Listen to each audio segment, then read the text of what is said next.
Hey everybody, we got the Green Goblin in here. And the Green Goblin's got a bit of a tummy ache. Let's listen to it. I want guesses. We're gonna take you through this build, but what do you think this is? And?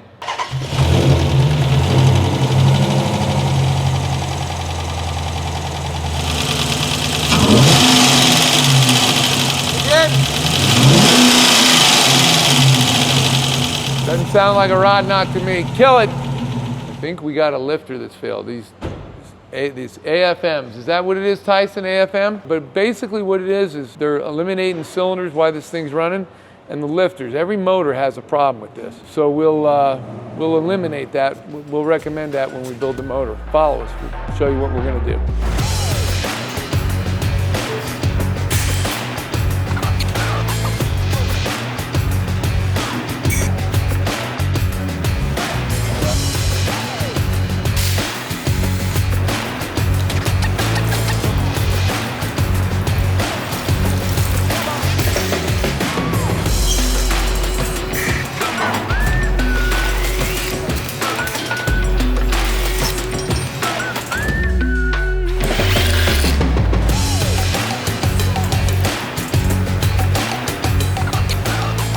So this Hemi, the one that's ticking and making noise, customer told us they'd done it again, or did the heads on it, and I can see this. Chrysler doesn't put heat tabs on it. And the heat tabs aren't melted off, so he didn't overheat it. But kind of makes you wonder, maybe they, I don't know, didn't give me a lot of information on it, but maybe they put lifters in it, pulled the heads off or something and did the heads, but it still has the multiple displacement cylinder stuff going on. We're gonna get rid of that. They seem to have problems, as everybody knows, on these Hemis. So we're gonna rip it down, get this thing to a long block, get it off the subframe, get the car out of here and store it for a little bit while we do the motor for the guy, and we'll show you the whole thing. Hey, so we pulled the motor out of our Dodge Hemi, and look what I got in here. So sometimes it's a mystery, but these look like, these are needle bearings. And so I'm thinking either a rocker arm has come apart. I think that's probably what we're talking about here. I think we probably got needle bearings out of a rocker arm or some idler or something. Anyway, let's tear the motor down, find out what it is, but we got evidence all over in his pants, something major come apart. Got a little history that'll add to it. Customer had the cylinder heads done, and the reason he had them done, I don't know whether, we'll see how deep they did them when I get them off. You have to pull the heads off these Dodge Hemis to get to the lifters. And he said he had all that replaced. In the pan, let's look at it here. These are the little needle bearings. Now I got an old lifter here. Those needle bearings are in this roller, and this is the other piece I got. So you can tell what that is. So the lifter came apart, the old one, went through the motor. They didn't clean out the pan. We're gonna tear this down now. We're gonna find out, where the rest of this noise and damage is. But this is my point. I've been making a lot of videos now about motors, because that's what we are. Whenever one of these cams, whether it's an LS motor or a Hemi or anything like that, where they have this variable displacement cylinder system set up, and they eat a lifter, I advise the customer, we need to put a motor in this, and this is a prime example. Because this stuff went through and circulated around in the motor when that first lifter failed, and I got evidence that that's what it was, because that's the lifter, and those are the pieces out of it. So he spent all that money, got a Band-Aid, and now we're going to fix him up.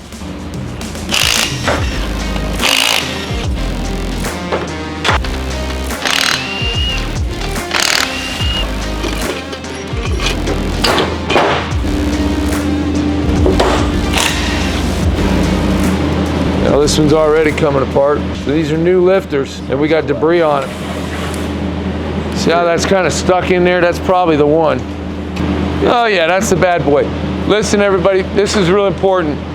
You guys in the shops that are doing this, I got that it needs a cam and a lifter. Remember, condition, cause, correction, confirm. The condition is I ate a lifter. The cause, I think it's the motor. It's inherent to these multiple displacement engines. The correction isn't always replace the part that failed. Sometimes you need to look a little further, have that conversation with the customer and advise them. I get it if the customer says no, do the minimum. But boy, you better document it, protect yourself, and I'll put a disclaimer on a ticket. I'll make sure the customer signs off on that, because that's not a conversation you should have to have twice.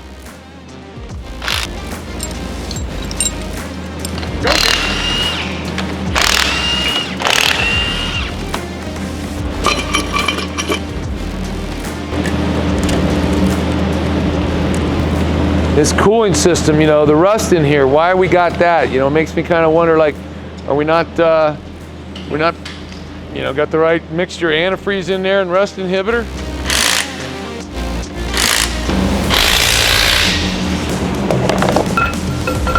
She is right there. There it is. Yeah, look at that. Look at that. Brand new cam. That's what happened to that lobe. This looks like they didn't clock the bearing right. What's this tell you? Oil starvation. Bad. And it looks like the car had been pretty much maintained. I don't have a lot of crud in my ring, my oiler ring here, so I can't condemn, improper maintenance on this.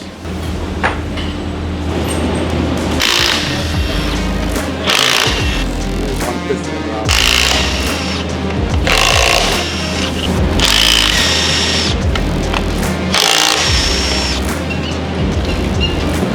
Oh yeah.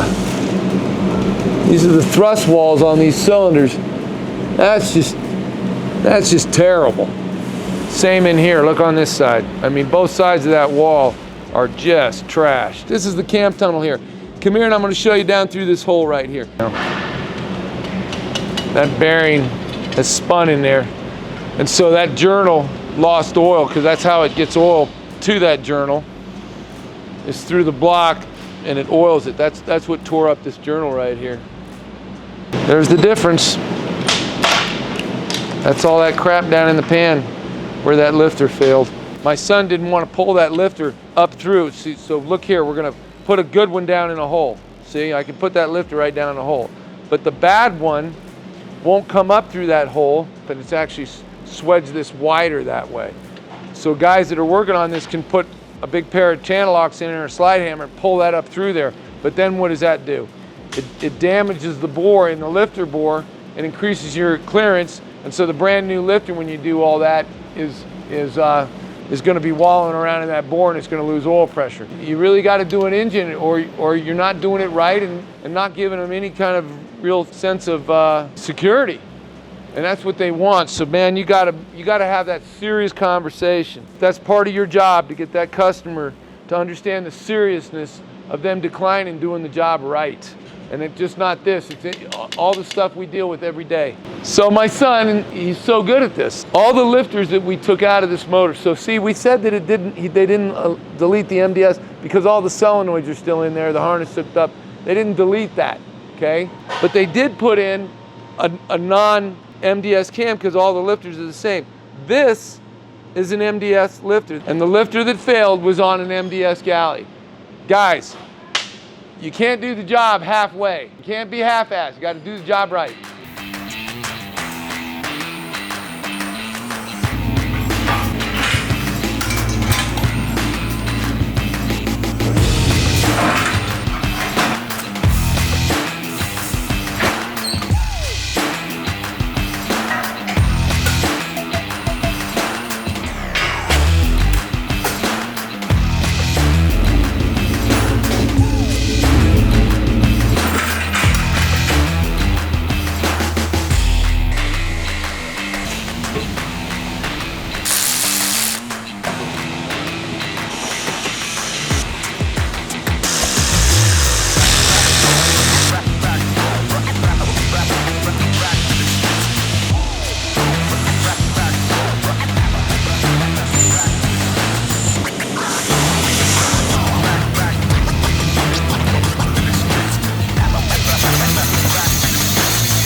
One thing I want to show, it's super common on Hemis that you're snapping usually the rear or the front bolts, and then you'll have a massive exhaust leak. If you'll look at this, we've kind of cut the surface, and as you can tell, it's only touching the middle, meaning how this is actually warped and bowed.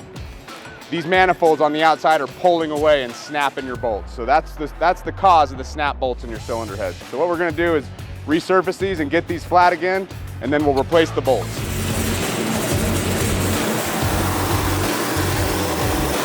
Looks like we're good to go to get this motor stuffed.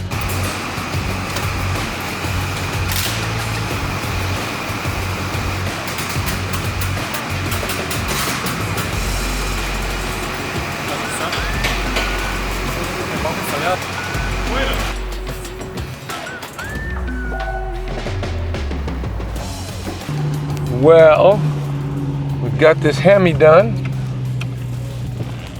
He's still got some suspension work to do on it, but sure gets up and goes pretty good.